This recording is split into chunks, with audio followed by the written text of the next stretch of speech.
بسم اللہ الرحمن الرحیم۔ السلام علیکم دوستو، دنیا بھر کی خبروں میں آج آپ سنیں گے، لیکن اس سے پہلے اگر ہو سکے تو لائک اور سبسکرائب کا بٹن ضرور دبا لیں۔ شکریہ۔ افغانستان سے انخلا کے دوران امریکی فوج کے چھوڑے گئے 5 لاکھ ہتھیاروں کے متعلق برطانوی میڈیا نے دعویٰ کیا ہے کہ افغان طالبان عبوری حکومت نے یہ ہتھیار تخریب کاروں کو بیچ دیے ہیں۔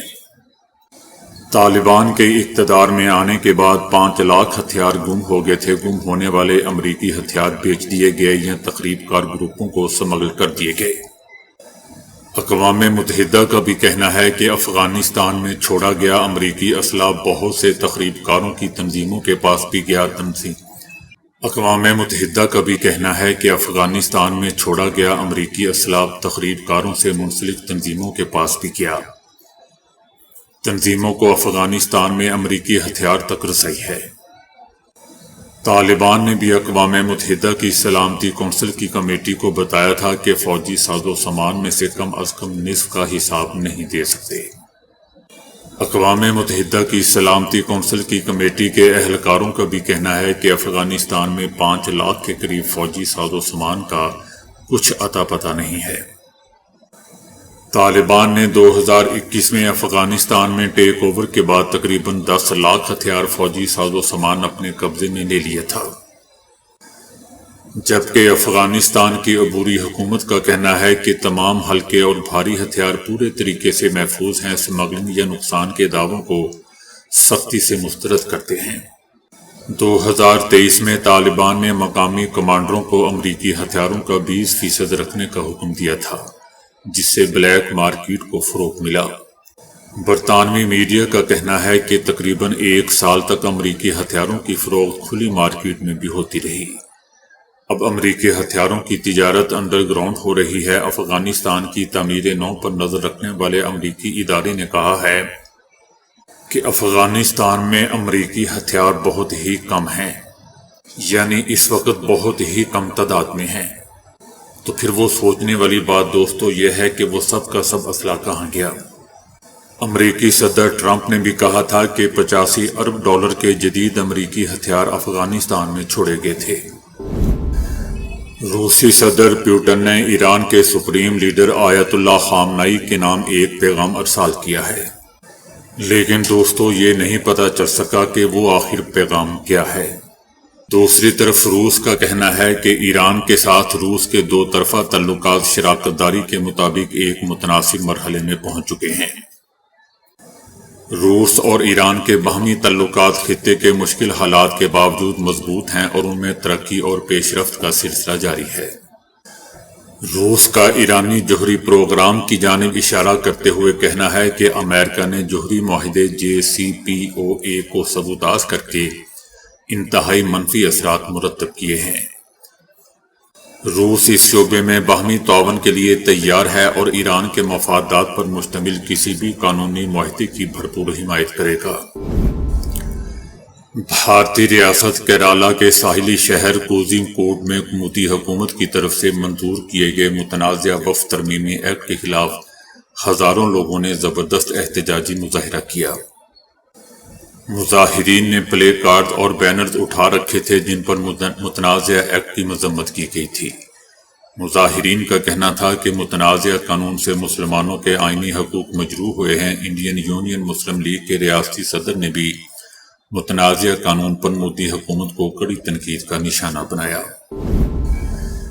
امریکی صدر ٹرمپ کی ایران پر اسرائیلی حملہ منسوخ کرنے کی امریکی اخبار واشنگٹن پوسٹ کی رپورٹ پر صدر ٹرمپ کا بھی رد عمل سامنے آیا ہے، جس میں ان کا کہنا ہے کہ میں یہ نہیں کہوں گا کہ منسوخ کر دیا گیا، مجھے اس کی کوئی جلدی نہیں کیونکہ ایران کے پاس عظیم ملک بننے کا موقع ہے۔ یاد رہے دوستو کہ امریکی اخبار واشنگٹن پوسٹ کی رپورٹ میں کہا گیا تھا کہ ایران کے ساتھ جوہری معاہدے پر بات چیت کے پیش نظر صدر ٹرمپ نے ایران پر اسرائیل کا حملہ منسوخ کروایا تھا۔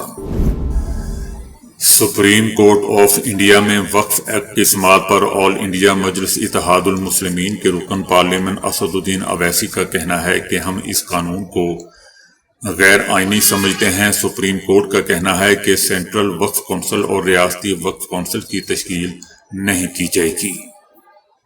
اویس الدین اویس کا کہنا ہے کہ اس قانون کے خلاف ہماری قانونی جنگ جاری رہے گی۔ یاد رہے دوستو کہ وقف ترمیمی ایکٹ 2025 کے خلاف درخواست دائر کرنے والوں میں رکن پارلیمنٹ اسد الدین اویسی بھی شامل ہیں۔ سپریم کورٹ نے فی الحال وقف کا جوں کا توں موقف برقرار رکھنے کا حکم دیا ہے۔ سپریم کورٹ نے مودی حکومت کو 1 ہفتے کے اندر تفصیلی جواب داخل کرنے کا حکم دیتے ہوئے درخواست گزاروں کو بھی جواب داخل کرنے کے لیے 5 دنوں کا وقت دیا ہے۔ امریکہ کے سابق خصوصی ایلچی برائے افغانستان زلمے خلیلزاد نے دعویٰ کیا ہے کہ پاکستان افغان مہاجرین کی بے دخلی کی آڑ میں اپنے جنگجوؤں کو افغانستان منتقل کرنے کی کوشش کر رہا ہے۔ دوستو یاد رہے کہ زلمے خلیلزاد وہی ہے جو عمران خان کو بہت پسند کرتا ہے اور اس کے حق میں اکثر بیانات دیتا رہتا ہے۔ زلمے خلیلزاد کا مزید کہنا ہے کہ پاکستان اس افراتفری کو افغانستان کو غیر مستحکم کرنے کے لیے استعمال کر سکتا ہے۔ یاد رہے دوستو کہ بلوچستان میں ٹرین کو یرغمال بنائے جانے سمیت پاکستان کی طرف سے یہ اشارہ جاتا رہا ہے کہ تخریب کاری کی کارروائیوں کے لیے افغانستان کی سرزمین استعمال ہو رہی ہے، جس کے جواب میں افغان طالبان کی طرف سے یہ شوشہ چھوڑا گیا ہے کہ پاکستان کی جانب سے تخریب کاروں کی سرپرستی اور افغانستان میں افغان طالبان کے خلاف تخریب کاری کی کارروائیوں کے پیچھے پاکستان کا ہاتھ ہے۔ روس کی سپریم کورٹ نے طالبان کو کل عدم تنظیموں کی فہرست سے نکال دیا ہے۔ روسی عدالت نے پروسیکیوٹر جنرل کی درخواست پر طالبان پر پابندی معطل کر دی ہے۔ عدالتی فیصلے کے بعد طالبان کے روس کی تخریب کار تنظیموں سے نکلنے کی راہ ہموار ہو چکی ہے۔ یاد رہے دوستو کہ روس نے 2003 میں افغان طالبان کو باضابطہ طور پر تخریب کار تنظیم قرار دیا تھا۔ روس کی جانب سے اب عائد پابندی ختم ہونے سے دونوں ملکوں کے درمیان تعلقات مزید بہتر ہونے اور 2 طرفہ تعاون میں اضافے کی توقع ہے۔ بتایا جا رہا ہے کہ بنگلہ دیش نے پاکستان سے 4.52 ارب ڈالر کے مالی مطالبات کی رسمی طور پر درخواست کرنے کی تیاری شروع کر دی ہے۔ بنگلہ دیشی میڈیا کا کہنا ہے کہ بنگلہ دیشی حکومت کی جانب سے 1971 سے قبل غیر تقسیم شدہ پاکستان کے اثاثوں بشمول امدادی رقم پاکستان سے 4.52 بلین ڈالر کے مالیاتی دعووں کے لیے مطالبہ باضابطہ طور پر اٹھانے کی تیاریاں مکمل کر لی گئی ہیں۔ بنگلہ دیشی وزارت خارجہ کا کہنا ہے کہ سب سے اہم دعوے میں 1970 کے تباہ کن بھولا طوفان کے بعد اس وقت کے مشرقی پاکستان کو بھیجی گئی 200 ملین ڈالر کی غیر ملکی امداد شامل ہیں۔ بنگلہ دیشی حکومت کا کہنا ہے کہ اسٹیٹ بینک آف پاکستان کی ڈھاکہ برانچ میں جمع کی گئی رقم کو لاہور برانچ میں منتقل کر دیا گیا تھا۔ یاد رہے دوستو کہ پاکستان اور بنگلہ دیش کے درمیان 2 طرفہ فارن آفس مشاورت کا سلسلہ 15 سال بعد دوبارہ بحال ہو گیا ہے۔ اسرائیلی بمباری میں اپنے دونوں بازو کھو دینے والے 9 سالہ فلسطینی بچے محمود اجور کی درد بھری تصویر کو world press photo of the year 2025 کے اعزاز سے نوازا گیا۔ تصویر میں محمود کو انتہائی زخمی حالت میں دکھایا گیا ہے۔ فوٹوگرافر کے مطابق محمود کی ماں نے بتایا کہ بازو کھو دینے کے بعد اس بچے نے روتے ہوئے اپنی ماں سے کہا تھا کہ امی اب میں آپ کو گلے کیسے لگاؤں گا۔ مارچ 2024 کے حملے کے بعد محمود کو علاج کے لیے قطر کے دارالحکومت دوحہ منتقل کیا گیا، جہاں اب وہ اپنے پیروں سے لکھنے اور کھیلنے اور زندگی گزارنے کے نئے طریقے سیکھ رہا ہے۔ یہ تصویر دوستو صرف ایک بچے کی کہانی نہیں ہے بلکہ غزہ میں جاری جنگ اور اس کے بے گناہ متاثرین کی نمائندہ ہے۔ دنیا اس تصویر کو ایک خاموش لیکن گہری چیخ قرار دے رہی ہے۔ دوستو محمود کا خواب اب سادہ ہے، وہ مصنوعی بازو چاہتا ہے اور ایک عام بچے کی طرح زندگی گزارنا چاہتا ہے۔